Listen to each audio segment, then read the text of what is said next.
สบายดีพี่น้องก็สุขสุขคนเนาะสาวฝนไม่ได้อัดคลิปแต่โดนเลยเนาะพี่น้องเนาะวันนี้สาวฝนสิมากินข้าวเลยพี่น้องรู้ว่าสาวฝนกินข้าวกับเนี่ยแทนลาบซีนพี่น้องเลยสาวฝนหิวข้าวรีบติ๊กตอกมาบอกไก่กินข้าวปะสาวฝนกินโตชอบขนาดพักซื้อบ้านครับ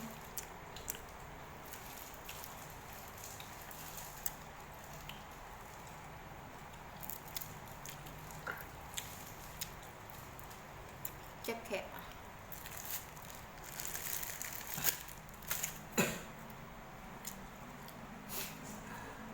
ยั่วๆกันนะพี่น้องนะ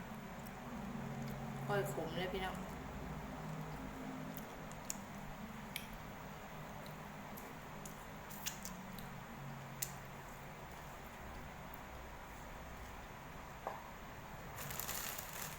บอกไก่เพื่อนจะกินพี่น้องจะหลังลงเกลือกับเบอร์ย่างกระเพงกินแล้ว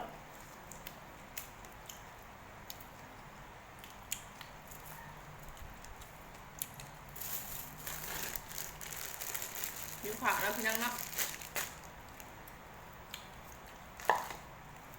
เนื้อเถื่อนมาปะกัน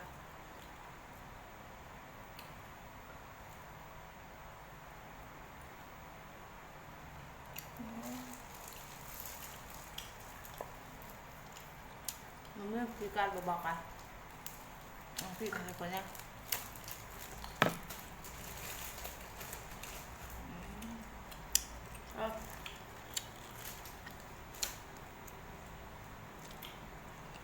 มันเพิ่มนิดหน่อย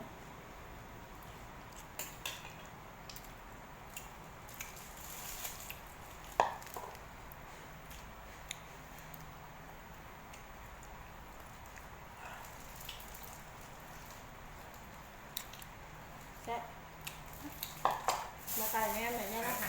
ว่าเพชรหรืออะไรอยากกินน้ำสาวฝนก็ลืมบอกเนาะตอนนี้สาวฝนไม่ได้อยู่บ้านเลยพี่น้องสาวฝนมาอยู่ประเทศไทยสาวฝนมาอยู่นนทบุรีแม่แนะนำนนทบุรีมาทำงานหาเงินพี่น้องเอ้ยได้เงินจากสิกลับบ้านไง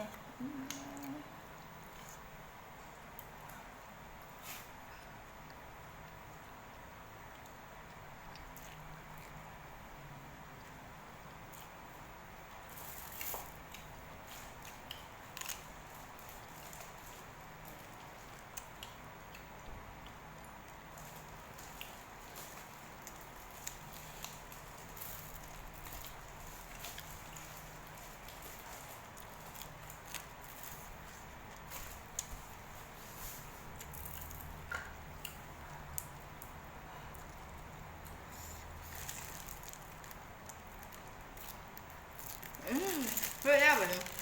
ตั้งคือไป2 หมัด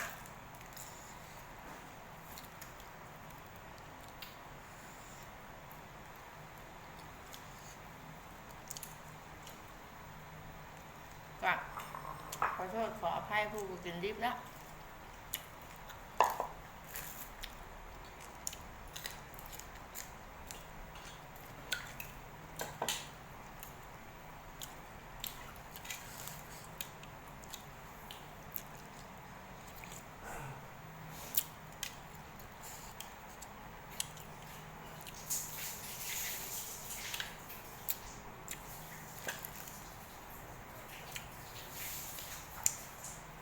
แซ่บ